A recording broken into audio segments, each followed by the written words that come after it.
discuss correct form of the verbs. ठीक है, correct form मतलब हमें चूज करना है कि in which sentence which verb will come. I am talking about helping verb only. ठीक है, sometime I have told you many time कि जब मेन वर्ब नहीं गिवन हो तो हेल्पिंग वर्ब ही आपकी मेन वर्ब हो जाती है. ठीक है, जैसे हेल्पिंग वर्ब्स कौन सी है? was, were, has, have, had, is, am, are. अब कंफ्यूज नहीं होना है. हैज हैव भी किस में यूज होती है? Has have is am are किस में यूज होती है बेटा? प्रेजेंट टेंस में.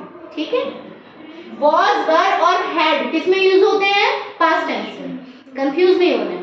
ठीक है, कैसे वो आपको एक्सप्लेन कर चुके हैं. हैज हैव हैड परफेक्ट में यूज होते हैं. हैज और हैव प्रेजेंट परफेक्ट में और हैड किस में? पास्ट परफेक्ट में. Is am are simple present में यूज होते हैं. हैज हैव मेन वर्ब के रूप में सिंपल प्रेजेंट में भी यूज होते हैं. और हैड किस में यूज होते हैं? Past perfect. ठीक है, ये सारे टेंसेस हम एक्सप्लेन कर चुके हैं. Now we have sentences. I that the youngest child in my family. अब आपको यहाँ पे टेंस गिवन नहीं है. जब भी टेंस गिवन नहीं है तो आप गेस करिए ओनली प्रेजेंट टेंस. तो आई के साथ हम क्या यूज करते हैं? या तो एम आएगा या was आएगा या have आएगा. had भी आ सकता है. बट ये प्रेजेंट टेंस की बात करें तो प्रेजेंट टेंस में हम आई के साथ क्या यूज करेंगे? am. I am the youngest child in my family. Understood? Second है रिया. अब रिया सिंगुलर है, उसके साथ क्या क्या यूज हो सकता है? या तो was होगा, ठीक है, या has होगा या फिर is होगा.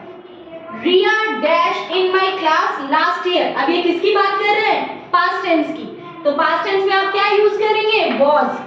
रिया was in my class next year. ये ध्यान रखना, has have तभी यूज होते हैं जब पोजेशन की आप बात कर रहे हो कि मेरे पास कुछ है, रखने को है, या फिर इनके साथ में वर्ब की थर्ड फॉर्म यूज हो रही है, तभी ये तीनों चीज यूज होंगी. बार बार बता रहे हैं. ठीक है, next. This dash the last page of this book. तो यहाँ पे दिस सिंगुलर है, डिमॉन्स्ट्रेटिव प्रोनाउन है, सिंगुलर है, तो आप क्या यूज करोगे? दिस इज या this was. Both are correct. ठीक है, दिस के साथ क्या आएगा? सिंगुलर है ना. This is the last page of this book या this was the last page of this book. But was इसलिए नहीं लगा सकते क्योंकि दिस कह रहा है, यानी अभी की बात कर रहा है, तो हम क्या लगाएंगे? इज. ठीक है, नेक्स्ट. The players. अब ये प्लूरल है तो प्लूरल के साथ क्या आएगा? या तो वर आएगा या हैव आएगा या हैड या आर.